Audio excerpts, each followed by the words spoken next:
David, just put on I the always depth of get an caught out. I always get caught out. Thanks very much, Alex. It's good to be here. It was Theresa May who uttered the immortal words, "No deal is better than a bad deal."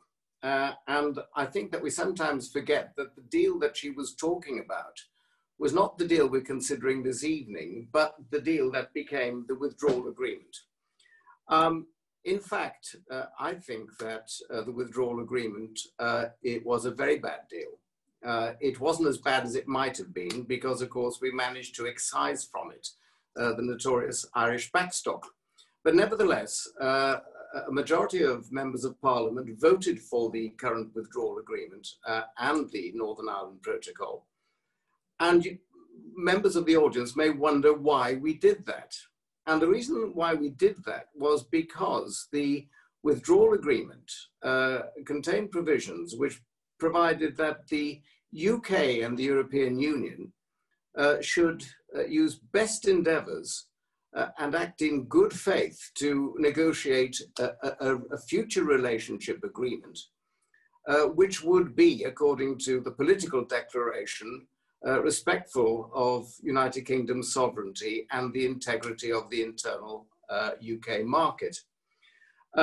In fact, what happened was that the European Union didn't do that.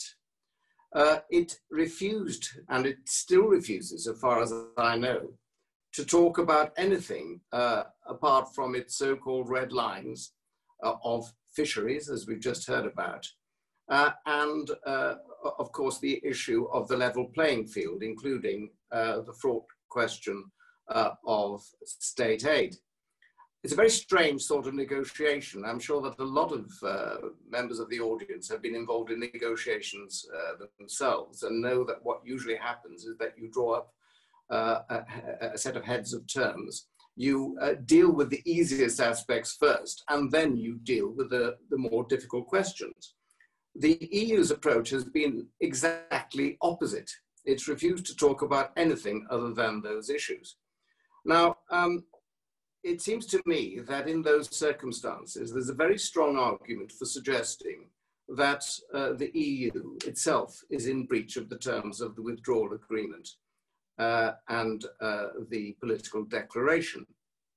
And I think that that's important because as you will all know, just a few weeks ago, the government announced that it was going to include terms in the UK internal market bill that would provide protection against the clock running out, as Martin has outlined, and are being left with a relationship with the European Union that's founded upon the withdrawal agreement, complete with the Northern Ireland Protocol, and frankly, forgetting about the political declaration altogether. That being the case, there was clearly nothing that the UK could do but protect itself. And that's what it did do. It's enacted the UK Internal Market Bill, and now it's saying to the European Union, you have a very short period of time to come to terms with us. Personally, like David, I would prefer to see us leave on the basis of a deal, but not a deal at any price. It would have to be a deal that ensured the UK's economic freedom, but also, and possibly more importantly, the complete restitution of UK political independence. Because if we leave simply without a deal, we will still be subject, as Martin has pointed out, to the withdrawal agreement and the Northern Ireland Protocol, which will be sovereignty destroying measures that we will be stuck with indefinitely. So my view is that it would be in the interest of both parties to secure a deal, but that deal should replace in its entirety the withdrawal agreement and especially the Northern Ireland Protocol, and ensure that the UK and the European Union can in future trade with one another as equal partners on the basis that most states do once they cease to be joined by arrangements such as the Treaty on European Union.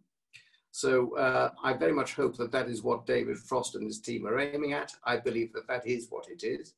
And I'm looking forward to seeing what happens over the next few days, because we're now probably at the most crucial point of this whole procedure.